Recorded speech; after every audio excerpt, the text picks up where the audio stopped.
भिलवाड़ा आकर आपको क्या संदेश मिला आपको? भिलवाड़ा आकर जो धार्मिक नगरी मानी जाती है भिलवाड़ा, उसके लिए आप क्या संदेश देना चाहते हो? और ब्रह्मा कुमारी का जो मेन संदेश है वो आप दर्शकों को बताइए। सबसे पहले स्वामी दर्शन के सभी श्रोताओं को, दर्शकों को ब्रह्मा कुमार सतीश की ओर से और हमारी ईश्वरीय विश्वविद्यालय प्रजापिता ब्रह्मा कुमारी ईश्वरीय विश्वविद्यालय की ओर से बहुत बहुत शुभकामनाएं और उनको इस कार्यक्रम के लिए बहुत बहुत बधाइयाँ। मैं जानता हूँ भिलवाड़ा नगरी जहाँ धार्मिक नगरी है, सांस्कृतिक नगरी है, वहाँ पर औद्योगिक नगरी है और यहाँ पर कवियों का और लेखकों का, साहित्यकारों का एक विशाल संगठन है। मैं प्रारंभिक दिनों में भी आता था, इन दिनों में भी आया, बहुत आनंद आया और मेरा इतना संदेश है कि साहित्यकार अब साहित्य लिख करके केवल साहित्य में भीड़ न इकट्ठा करें,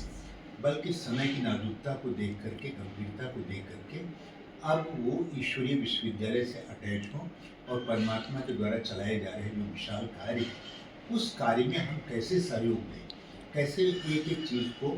लोगों के आगे प्रकट करें, ताकि जो आज निराशा की गर्त में लोग हैं, जो बाहर दुनिया में आतंक है, जो दुनिया में तनाव है, जो दुनिया की नाजुक स्थिति है, उस नाजुक स्थिति में जहाँ आग बरस रही है उसमें थोड़ा छीटा डाल दें तो उनका सबका कल्याण हो। और साहित्यकार और कवि, लेखक एक ऐसी विधा है, ऐसे कलाकार होते हैं जो न केवल अपनी लेखनी से लोगों के अंदर प्रेरणा भर सकते हैं, बल्कि मैं एक शब्द और कहना चाहता हूँ, कुछ आप ऐसा लिखें कि सभी पढ़ें, बजाय इसके कि आप कुछ ऐसा करें कि सभी आपके लिए लिखें। तो हमारा जीवन आदर्श होना चाहिए, हम लिखें, उसके अनुसार हमारा आचरण हो तो संदेश अच्छा जाएगा। और ये प्रजापिता ब्रह्मा कुमारी ईश्वरीय विश्वविद्यालय द्वारा जो सिखाया जाएगा, सहज राजयोग है, ज्ञान है, जितना हम उसको सुनेंगे तो हमारा आत्म परिवर्तन होगा और आत्म परिवर्तन से विश्व परिवर्तन होगा। वर्तमान समय में जो अमेरिका इजराइल की युद्ध की विषय चल रही है उसमें अपना ब्रह्मा कुमारी संदेश केंद्र क्या संदेश दे रहा और लोगों के माइंड में बहुत अशांति फैल रही है, उसके लिए आप क्या दर्शकों को बताना चाहेंगे? जी, ये समय के अनुसार जहाँ पर दम्भ है,